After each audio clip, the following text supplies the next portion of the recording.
Gabriella had just finished wiping down the kitchen counter when her phone buzzed. She glanced at the screen, already knowing who it would be, Mrs. Calloway. She hesitated before answering, her fingers tightening around the device. "Hello, Mrs. Calloway," she said, keeping her voice steady. "Gabriella, I'm so sorry to do this, but we have an emergency at the office. Elias has a fever. Can you stay late?" Gabriella exhaled slowly, glancing at the clock. She had been planning to leave in 10 minutes, head home, and collapse onto her worn-out couch. Her body ached from the long hours, and her paycheck barely covered rent. But she had grown fond of Elias over the past few months and knew how much he needed someone tonight. "Of course," she said, pushing aside her exhaustion. "I'll stay." The relief in Mrs. Calloway's voice was unmistakable. "Thank you, Gabriella. We'll be back as soon as we can." She hung up, took a deep breath, and made her way upstairs. Elias was curled up in bed, his little face flushed with fever. He was only 6, a sweet boy with a love for dinosaurs and bedtime stories. He blinked up at her, his usually bright green eyes dull with illness. "Hey, buddy," she said softly, sitting beside him. "You're not feeling too great?" He sniffled and nodded. "My head hurts." Gabriella pressed a gentle hand to his forehead. He was warm, but not dangerously so. "I'll get you some water, okay? And maybe a cool cloth for your head." She stayed by his side, reading to him from his favorite book about a friendly T-Rex and rubbing his back when he coughed. Hours passed. The house was quiet, except for the ticking of the clock and Elias's occasional murmurs. Gabriella's stomach growled, but she ignored it. She had skipped dinner to save money, telling herself she could eat something small when she got home. Elias stirred under the blanket. "Gabby." "Yes, sweetheart." "Will you stay until Mom and Dad come home?" She smiled, brushing a strand of damp hair from his forehead. "Of course. I'm not going anywhere." He sighed in relief and closed his eyes. Gabriella leaned back in the chair beside his bed, exhaustion pressing down on her. She didn't mind staying with Elias. She cared about him, but she also knew she couldn't afford to keep working these long hours without something changing. She had been a nanny for years, bouncing between families, always trying to make ends meet. The Calloways paid decently, but not enough to cover the medical bills piling up from her mother's recent surgery. She sighed, rubbing her temples. It wasn't their problem. It was hers. The hours stretched on, and she dozed off in the chair. She woke suddenly to the sound of the front door opening. A few minutes later, Mr. and Mrs. Calloway appeared in the doorway, both looking exhausted but grateful. "How is he?" Mr. Calloway asked, stepping closer to check on his son. "Still warm, but he's been sleeping peacefully," Gabriella said, standing and stretching. Mrs. Calloway touched her arm. "Thank you, Gabriella. We know this was last minute." "It's no problem," she said, though her body begged to collapse. Mark frowned slightly. "You look exhausted. Have you eaten?" Gabriella hesitated. She didn't want to admit that she hadn't, so she just smiled and shook her head. "I'm okay." Mrs. Calloway exchanged a look with her husband before turning back to Gabriella. "We'll call a car for you. You shouldn't have to take the bus this late." Gabriella wanted to protest, but she was too tired to argue. "Thank you," she said softly. As she left the house that night, she had no idea that staying late for Elias would change her life in ways she never expected. Gabriella stepped out of the car the Calloways had arranged for her, her legs stiff from the ride. The streets were quiet, the glow of streetlights casting long shadows on the pavement. She pulled her coat tighter around her, the chill of the night settling deep in her bones. Her apartment was on the 3rd floor of an old brick building, the kind that had seen better days. The stairs creaked beneath her feet as she climbed, exhaustion weighing her down. By the time she reached her door, she could barely keep her eyes open. Inside, the space was small but tidy, a single couch, a tiny kitchen, and a modest bed tucked into the corner. Bills sat unopened on the counter, a constant reminder of the pressure she was under. She ignored them for now, kicking off her shoes and collapsing onto the mattress. Sleep came quickly, but it wasn't restful. Morning arrived too soon, sunlight slipping through the thin curtains. Gabriella groaned, rubbing her eyes as she sat up. She had to be at the Calloways by noon, which gave her just enough time to stop by the pharmacy for her mother's medication. Her mother lived at a senior housing complex across town. Gabriella had been sending money whenever she could, but it was never enough. The weight of it all pressed down on her as she got dressed, tying her hair back before grabbing her bag. The pharmacy was busy, a line stretching toward the door. Gabriella clutched her wallet, knowing it held barely enough to cover what she needed. When she finally reached the cashier, she passed over the prescription slip and waited. The total made her stomach drop. She slid her card across the counter, holding her breath as the machine processed. A second later, a quiet beep signaled the approval. Relief washed over her, but it was short-lived. She had barely anything left in her account. She stuffed the bag into her purse and made her way to the Calloways' house, her mind racing with solutions. A second job, more hours. She was already stretched thin, but what choice did she have? When she arrived, Mrs. Calloway greeted her at the door, looking more rested than the night before. "Gabriella, thank you again for staying late," she said, stepping aside to let her in. "Elias is feeling better, but he's still a little weak." Gabriella nodded, setting her bag down. She found Elias in the living room, curled up with a blanket and watching his favorite cartoon. He perked up when he saw her, a small smile breaking across his face. "Gabby," he said, his voice still a little hoarse. She sat beside him. "Hey, buddy, you're looking better." He nodded, resting his head against the cushion. "Mom said you stayed with me all night." "I did," she said with a gentle smile. "You needed someone." Elias looked down at his hands, fidgeting with the edge of the blanket. "Some kids at school say their nannies don't stay late, but you always do." Gabriella hesitated, unsure how to respond. "I care about you, Elias. That's what matters." He seemed satisfied with that, turning his attention back to the screen. The day passed slowly, filled with quiet moments and small tasks. Gabriella helped Elias with his lunch, tidied up the kitchen, and made sure he got enough rest. In the afternoon, Mr. Calloway arrived home earlier than expected. He found Gabriella in the kitchen, washing dishes.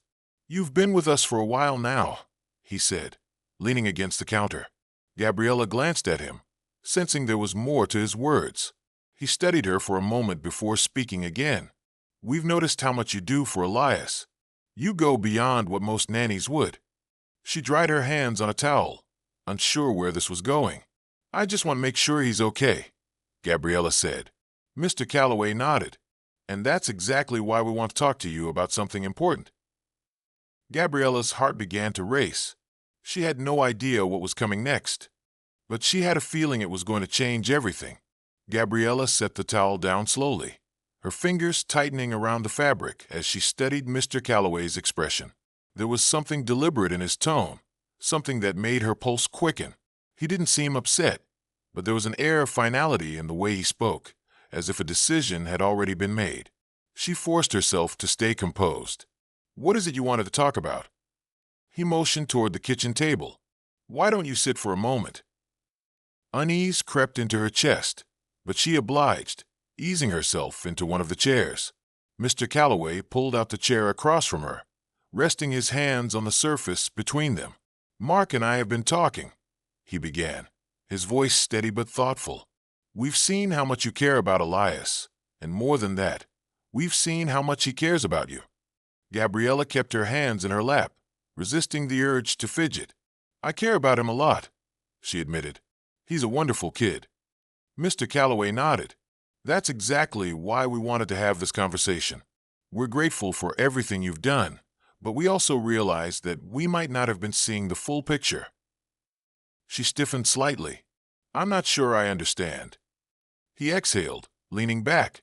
"We've always known you were reliable, Gabriella, but last night made us realize just how much you sacrifice for others.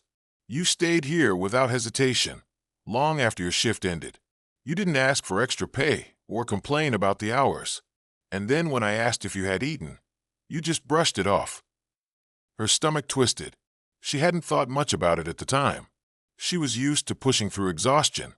"I don't mind," she said carefully. "Elias needed me." "Yes, but who's looking out for you?" Mr. Calloway asked, his voice softer now. She blinked, caught off guard by the question.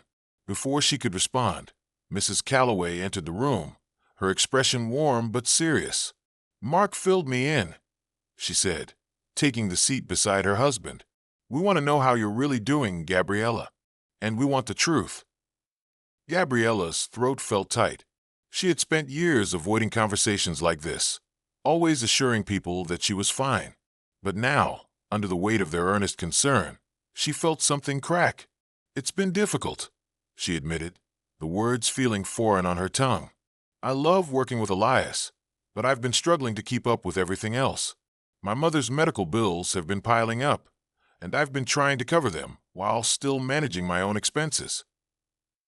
Mrs. Calloway's expression softened. "Why didn't you say anything sooner?" Gabriella offered a small, tired laugh. "It's not exactly easy to bring up. And besides, I didn't want to make my problems anyone else's responsibility." Mr. Calloway exchanged a glance with his wife before turning back to Gabriella. "That's admirable," he said. "But no one should have to carry everything alone." Gabriella wasn't sure how to respond to that. Mrs. Calloway placed a hand on hers. "You've been taking care of our son like he's your own," she said softly. "Now it's our turn to make sure you're taken care of, too." Gabriella's breath caught in her throat. She wasn't sure what they meant by that, but there was something in their tone, something final, that made her heartbeat quicken. Still, she couldn't let herself get too hopeful. She had been let down before. "I appreciate that," she said carefully, "but I don't want to be a burden." Mrs. Calloway shook her head. "You're not a burden, Gabriella. Not to us." There was a long pause before Mr. Calloway stood. "We'll talk more soon," he said. "But for now, just know that we see you, we appreciate you, and we're going to do something about it." Gabriella remained seated as they left the room, her mind racing. She wasn't sure what they meant by that, but somehow, she knew her life was about to change. The next morning, Gabriella arrived at the Calloway house like she always did, but something felt different. There was a quiet intensity in the air, as if something important was about to happen. She tried to push the thought aside, reminding herself that she had a job to do. Whatever Mr. and Mrs. Calloway had meant last night, she couldn't dwell on it. She found Elias in the living room, sitting upright with a book in his lap. His face was still a little pale, but he looked much better than the day before. He grinned when he saw her and immediately scooted over to make room for her on the couch. "You're back," he said. Gabriella chuckled as she sat beside him. "Of course I am. I told you I'm not going anywhere." Elias seemed satisfied with that answer, leaning against her shoulder as he flipped the pages of his book. Gabriella read along with him, her mind half focused on the words and half focused on the lingering uncertainty from last night's conversation with his parents. She didn't have to wonder for long. Mrs. Calloway appeared in the doorway a short while later, her expression unreadable. "Gabriella, when you have a moment, could you join Mark and me in the study?" Gabriella nodded, nerves settling in her stomach. She gave Elias's shoulder a gentle squeeze before following Mrs. Calloway down the hall. The study was a quiet, elegant space filled with towering bookshelves and a large mahogany desk. Mr. Calloway was already seated inside, a folder resting in front of him. Gabriella stood hesitantly near the entrance, unsure of what to expect. "Please sit," Mr. Calloway said, gesturing to the chair across from him. She did as she was told, folding her hands in her lap to keep them from trembling. Mrs. Calloway took a seat beside her husband, exchanging a glance with him before speaking. "Gabriella, we've been thinking a lot about everything you told us yesterday." Gabriella swallowed hard, unsure where this was going. Mr. Calloway leaned forward, his gaze steady. "You've been an incredible presence in Elias's life. You've shown a level of care and dedication that goes far beyond what we ever expected. And after last night, we realized that we've been benefiting from your kindness without truly understanding the sacrifices you've been making." Gabriella opened her mouth to protest, but Mrs. Calloway held up a hand. "Please let us finish," she said gently. Gabriella nodded, pressing her lips together. Mr. Calloway opened a folder in front of him and slid a check across the desk. Gabriella's breath hitched when she saw the number written on it. $10, 000. Her heart pounded in her chest. "This is for you," Mrs. Calloway said softly. "For everything you've done for our son, for staying late when you didn't have to, for putting his needs above your own, even when you were struggling." Gabriella's hands trembled as she stared at the check, barely able to process the moment. I can't accept this," she whispered. Mr. Calloway shook his head. "Yes, you can," he said firmly. "And you will. Because this isn't charity, Gabriella. This is us acknowledging the value of what you've given our family. You deserve this." Tears welled in her eyes, but she blinked them away. "I don't know what to say." Mrs. Calloway reached across the desk and gently touched Gabriella's hand. "Just say you'll use it to take care of yourself, the way you've taken care of Elias." Gabriella let out a shaky breath, nodding as emotion swelled in her chest. She had spent so long worrying about how she was going to make ends meet, how she was going to keep up with her mother's medical bills while still managing her own expenses. And now, for the first time in what felt like forever, she had a moment to breathe. She clutched the check tightly, her voice barely above a whisper. "Thank you." Mr. Calloway smiled. "No, Gabriella, thank you." As she left the study, she felt lighter than she had in years. The weight that had been pressing down on her for so long had finally begun to lift, and it was all because she had stayed late to care for a sick child. She never could have imagined that kindness would come back to her in such a life-changing way. Gabriella stepped out of the Calloway's house, clutching the check in her trembling hands. The crisp morning air filled her lungs as she stood motionless on the sidewalk, staring at the numbers on the paper.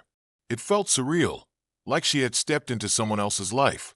She had spent so long stretching every dollar, worrying about bills, skipping meals to make sure her mother had what she needed.